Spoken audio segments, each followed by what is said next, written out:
New Zealand's transport debate is structurally a fight over how to break car dependency in the main centres while keeping regions and freight connected, and it splits along a familiar build roads versus shift mode cleavage that swings with each change of government.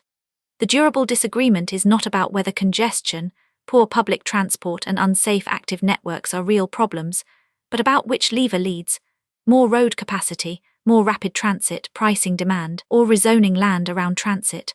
Almost every approach here is delivered as capital infrastructure or agency activity, with diffuse public good benefits and no individual personal stake constituency, which is why transport policy churns hard across the road-rail pendulum rather than locking in. Rapid transit and public transport network build-out. Mode share cannot reach European or East Asian levels without a frequent rapid transit spine covering the whole urban area, so the answer is to build out and harden public transport, rail, busways, light rail and frequent bus corridors, with fare reform as a demand-building lever ahead of new capacity. Its flagship moves are: fund and accelerate Auckland's Northwest Rapid Transit, the Eastern Busway extension to Botany/Manukau, and a mass transit Waitemata Harbour crossing to replace the capacity-limited Northern Busway. Build bus rapid transit 15-minute frequent corridors with dedicated bus lanes in Christchurch and a light rail/mass transit spine in key corridors. Commit to a multi-year Wellington rail rolling stock and seismic hardening renewal programme, Hut/Kapiti lines, funded jointly by the Crown and Regional Council. Extend free/low-cost fares, under 25s, community services card holders, off-peak, as a demand-building measure.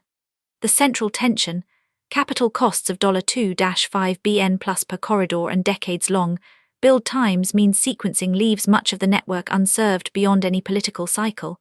Without co-delivered land use intensification, the patronage may never justify the spend, and fare reductions widen an already large operating subsidy gap. This has been partly tried. NZ has delivered discrete pieces, CRL, busways, Wellington Matangi units, that stick once built, but the marquee Auckland Light Rail project churned, announced under Labour in 2017, repeatedly redesigned, and cancelled by the National-led coalition in 2024 after $228M spent with nothing built. Half-price/free youth fares were introduced in 2022 and then wound back from 2023-2024. The pattern is that physically completed assets endure while planned but unbuilt megaprojects and fare subsidies oscillate with the road versus rail pendulum. Its durability outlook is rated likely contested. Road pricing and demand management. Peak car travel is systematically underpriced. Drivers pay excise and registration, but nothing for the congestion they impose, so charging for road use at the point of demand, time and location-based, is the most cost-effective way to cut peak demand, fund alternatives, and replace eroding fuel excise with distance-based road user charges. Its flagship moves are: introduce area/cordon congestion charging for the Auckland city centre and isthmus corridors, and pilot cordon pricing on Wellington and Christchurch arterials. Hypothecate pricing revenue to PT operations and active mode infrastructure, with fare waivers for low-income, community services card households to offset regressivity. Transition the flat fuel excise system to nationwide distance and time-of-day road, user charging as EVs erode excise. Pair pricing with park-and-ride expansion and removal of free council CBD parking. The central tension: pricing is regressive before adequate PT alternatives exist, and the politics are brutal. Every driver votes, the cost is concentrated and visible, while the congestion relief benefit is diffuse. And international congestion charge attempts routinely fail at the implementation stage. NZ has never operated a congestion charge. The distance-based road user charges system for diesel/heavy vehicles is long established and durable, and EV RUC was extended in 2024, which shows the distance charging machinery sticks once it is a fiscal mechanism, but genuine peak demand congestion pricing has been proposed and shelved for over 15 years. Enabling legislation for time-of-use charging advanced under the 2024 coalition with cross-party interest, but no city had switched one on as of 2026. Its durability outlook is rated likely durable. Transit-oriented development and land-use integration. Car dependency is fundamentally a land-use problem. Low-density zoning self-reinforces car use, so the only durable fix is to concentrate density, mixed use and employment within walking distance of frequent transit, co-delivering land use and service investment so neither produces empty buses nor car-dependent sprawl. Its flagship moves are mandate minimum density and mixed-use zoning, 6-story permitted, within 800 m of all rapid transit stations as a condition of transport capital funding, require transport agencies and councils to co-locate land use planning with network investment, with TOD feasibility as a funding gateway, establish a TOD agency with land acquisition and master planning powers at key station precincts, with affordable housing co-delivered to prevent displacement. The central tension, TOD pays off only over 20-30 years, offering no relief within a political cycle, and the upzoning that makes it work is fought house by house. Land value uplift around stations can displace the low-income, PT-dependent households it is meant to serve unless affordable housing is built in. This has been partly tried. The Auckland Unitary plans transit-adjacent upzoning largely stuck and demonstrably increased supply. The rare cross-party MDRS upzoning of 2020, one Labour National, is the cautionary tale. Even bipartisan agreement decayed within 3 years, with national letting councils opt out from 2024. Density near transit has been pursued through planning instruments, but the supply response is slow and infrastructure-gated, and the co-governance-free, settlement-style durability anchors are absent. Its durability outlook is rated likely contested. Active mode networks, cycling, walking, school streets, micromobility.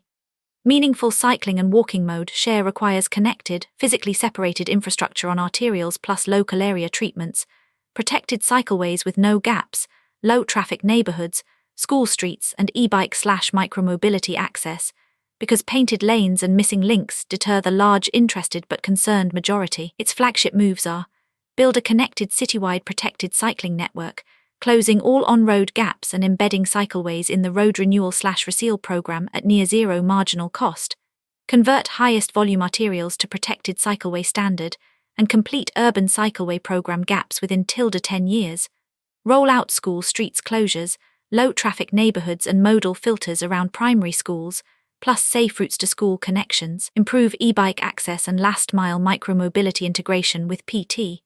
The central tension, protected cycleways and modal filters typically require removing a traffic lane or parking, generating organised, vocal opposition from motorists and local retailers that consistently slows or reverses rollout, even where the safety and patronage evidence is strong.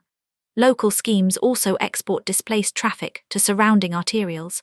This has been tried. NZ has repeatedly built and then partially defunded active mode networks on the electoral cycle.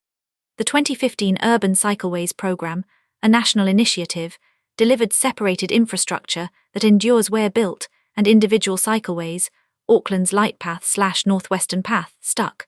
But the 2023-2024 coalition's government policy statement sharply cut funding for walking/cycling and temporary street changes, and several tactical urbanism trials were removed after backlash. Built links persist, the programme funding and tactical schemes churn hard. Its durability outlook is rated likely contested. Road capacity expansion and freight infrastructure, roads of national significance.